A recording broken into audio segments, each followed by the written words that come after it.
जान बची, अभी पहली रोटी में नहीं पची। अब वापस आ गया, घर में ऐसे फुलके पकाकर खाऊंगा तो मेरा पेट में लग जाएगा।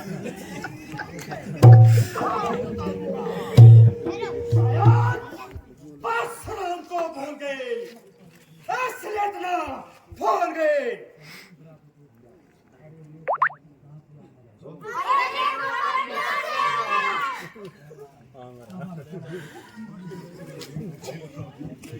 वाला विशु धनुष तोड़ने वाला शिव का प्यारा ही होगा। जिसने ये अपराध किया वो शिव का प्यारा ही होगा।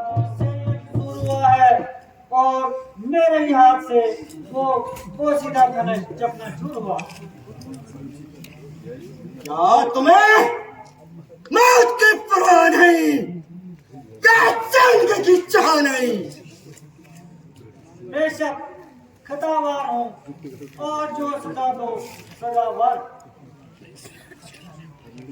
अच्छा, अब मैं बताता हूँ और इस समाकत का मजा चुकाता हूँ। अजी महाराज, क्यों कैद की नाई उछल रहे हो और बिना बात म्यान से निकाल रहे हो? वो कुमार बिल्कुल कली सड़ी थी और ना मालूम कब से बेकार पड़ी थी, जिसके लिए आप इतना दिल बना रहे हैं और कैंची की तरह जुबान चला रहे हैं। कभी परसा संभालते हो और कभी आगे निकालते हो। हाँ, अगर कुछ मतलब है तो बता दीजिए, वरना चुपके से अपनी राह लीजिए।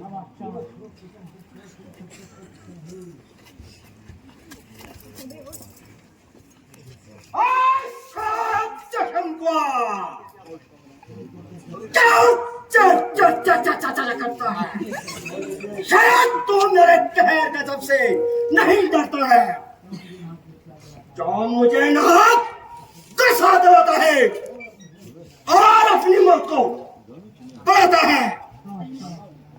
बड़े बड़े वादा मेरा नाम की दुहाई देते हैं और सामने से भागते दिखाई देते हैं। मैं तुम्हें मासूम जानकर दस खाता हूँ और इसलिए ये शस्त्र नहीं चलाता हूँ। अगर बकरे की माँ कब तक खैर बनाएगी, आखिर तेरी जांच मेरे इस मक्कू के थले आएगी।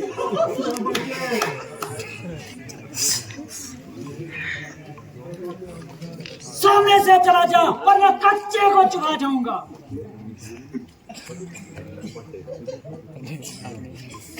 तुम इसको मेरी आंखों के सामने से दूर ले जाओ, वरना पूरी गत बनाऊंगा। तुम अपनी आंखें बंद कर लो, मैं तुम्हें खुद ही नजर नहीं आऊंगा। तू मुझे मत दिखाई दे। बेहतर इसी में है कि तेरी आवाज भी मेरे कानों में सुनाई न दे। इसका इलाज तो बिल्कुल आसान है। कानों में उंगलियां दे डालो, फिर आपके लिए चारों तरफ सुनसान है।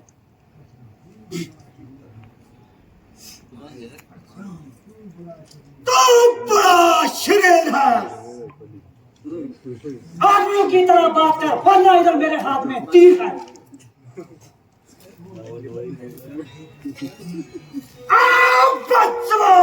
बेबाक शैतान, अभी दिखाता हूँ तेरी तीर और तलवार। महाराज, इसकी बातों पर ना चाहिए, जरा दूसरे को जब्त फरमाइए। बस भाई साहब, बर्दाश्त की हद हो चुकी।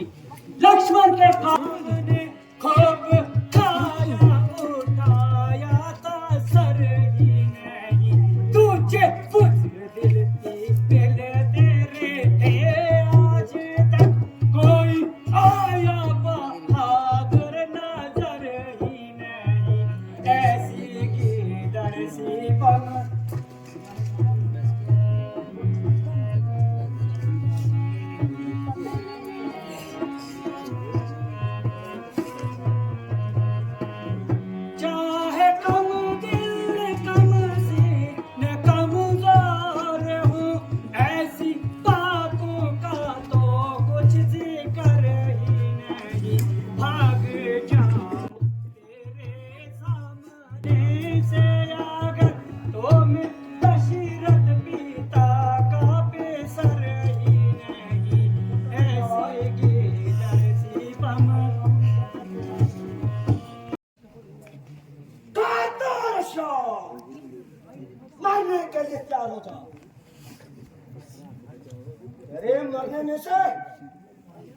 क्या नहीं,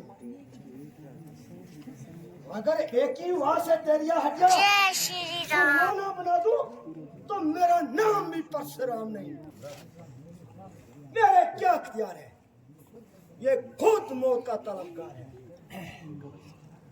लक्ष्मण, तुम इन्हें नाचता हो, जरा इधर आ जाओ।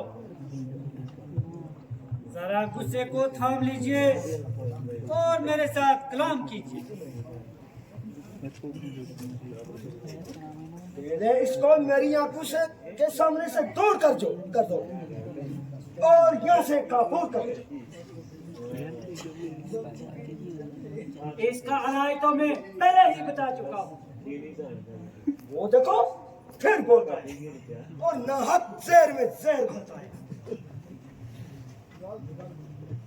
अब ये हर किस नहीं बोलेगा कि ये क्या इरशाद है।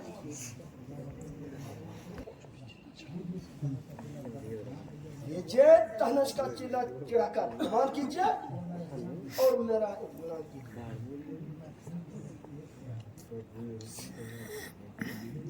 लीजिए महाराज, चढ़ गया। बस उतार दीजिए, मेरा इत्मीनान हो गया। मगर मेरा तो जय श्री राम। तुम्हारा इत्मीनान कैसा? मेरा इत्मीनान ऐसा कि जब मेरा तीर कमान पर चढ़ जाता है तो बगैर किसी की जान लिए वापस नहीं आता।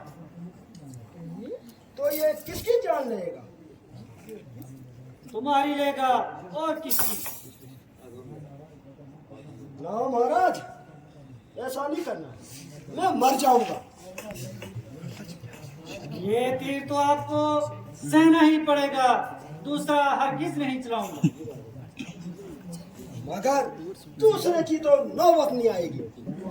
क्या एक ही तीर में जान निकल जाएगी?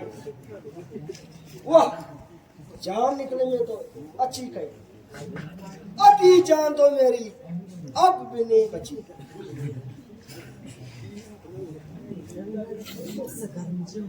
बस मिशर जी हो चुके, जरा परसे को उठाओ और अपनी बहादुरी के ज्वार दिखाओ।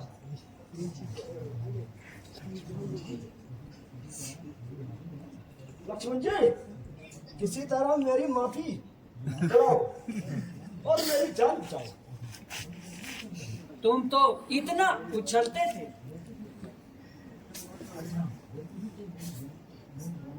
बेवकूफी से मेरी जुबान से ऐसे लफ्ज निकल गए। मुझसे क्या कहते हो? मैं तो तुम्हारी नजरों से दूर हूँ, इसलिए किसी किस्म की सिफारिश करने से मजबूर हूँ। मेरा जो कुछ बोलना है वो आपके मैं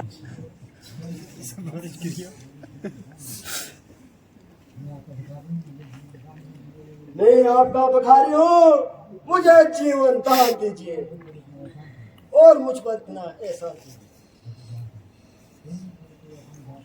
तुमको तो अपनी बात की शर्म नहीं, मगर पनाह में आए हुए दुश्मन पर वार करना खस्त्री का धर्म नहीं। हाँ, मगर इस बात पर छोड़ देता हूँ कि आइंदा कभी हथियार न उठाना और किसी छत्री के मुकाबले पर ना आना। आपका हुक्म स्वीकार करता हूँ और इस बात का इकरार करता हूँ। आइंदा कभी शस्त्र को हाथ नहीं लगाऊंगा और इसी जगह पिंडिया जल पर्वत को चले जाऊंगा। आज से अपनी ईश्वर की जिंदगी में गुजारूंगा।